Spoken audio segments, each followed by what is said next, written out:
dédé àkókò yìí gbogbo ẹ̀yin olólùfẹ́ ìkànnì Jígí Alára, ìkànnì 24 tó fi ìkàlẹ̀ sí ìlú Ìbàdàn ìpínlẹ̀ Ọ̀yọ́, ilé tí a ti ń sọ̀rọ̀ bí àkọ́lé ìtàn tó jẹ́ wípé pẹ̀lú ìmísí Odùduwà ní gbogbo ọ̀rọ̀ tó ń jáde láti ẹnu wa.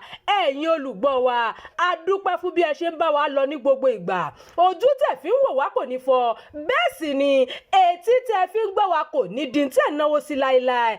Abdulkareem Nimas ni oníròyìn yín. Kí ló dé tí orin K1 tó pe àkọlé rẹ̀ ní tó bá lóyún kóyún sàárà ní fi mi orí ayélujára tìtì àlàyé rẹ̀ lórí rẹ̀.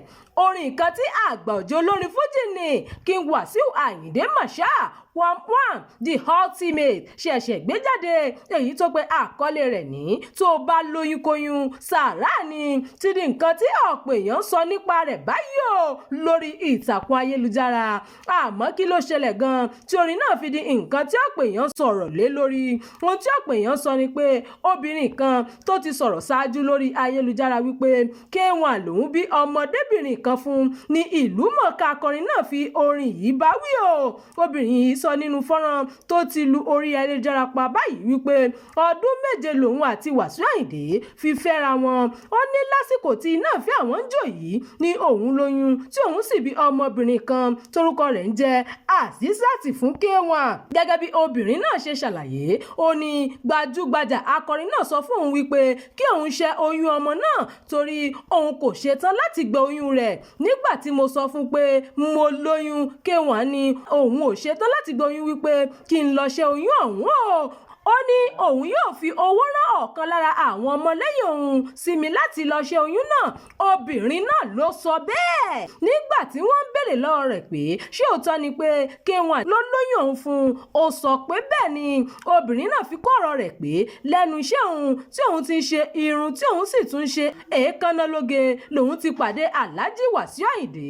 Ó ní nígbà tó yá lòun máa ń lọ ṣiṣẹ́ fún K1 nílé rẹ̀.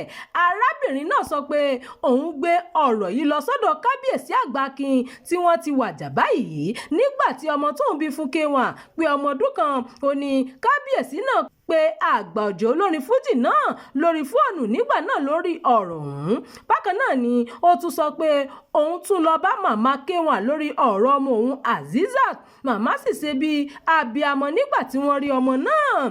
Arábìnrin náà ni màmá náà sọ pé mo sì wà láyé, mo wá bí ara mi. Èyí tó ní ó túmọ̀ sí pé Azizat jọ màmá K1, ṣùgbọ́n ṣá K1 ti sọ nínú orin tó ṣẹ̀ṣẹ̀ gbé jáde báyìí o wípé sàárà ní oyún kóyún tí ẹnikẹ́ni bá ní, bó tilẹ̀ jẹ́ pé kò dárúkọ obìnrin náà. Alhaji Wasiu Ayinde sọ nínú orin wípé káwọn èèyàn tan ẹ̀rọ bluetooth wọn sílẹ̀ kí wọ́n sì gbé nǹkan tó ń sọ lọ sórí onírúurú ìtàkùn ayélujára bíi Facebook, TikTok, Instagram àti lórí X. Ìròyìn fún ti àkókò yìí kò ní jù báyìí lọ. Ẹ má gbàgbé láti tẹ̀lé ìkànnì yìí. Ẹ máa bá wa pè ká kí ẹ sì fi èròǹgbà yín sí abala àríwísí.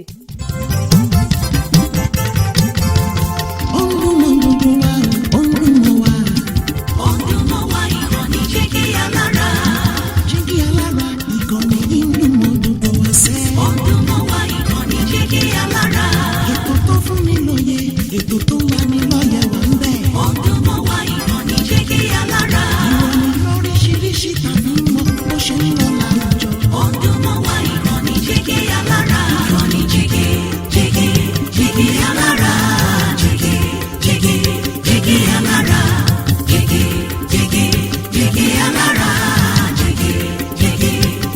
Alára.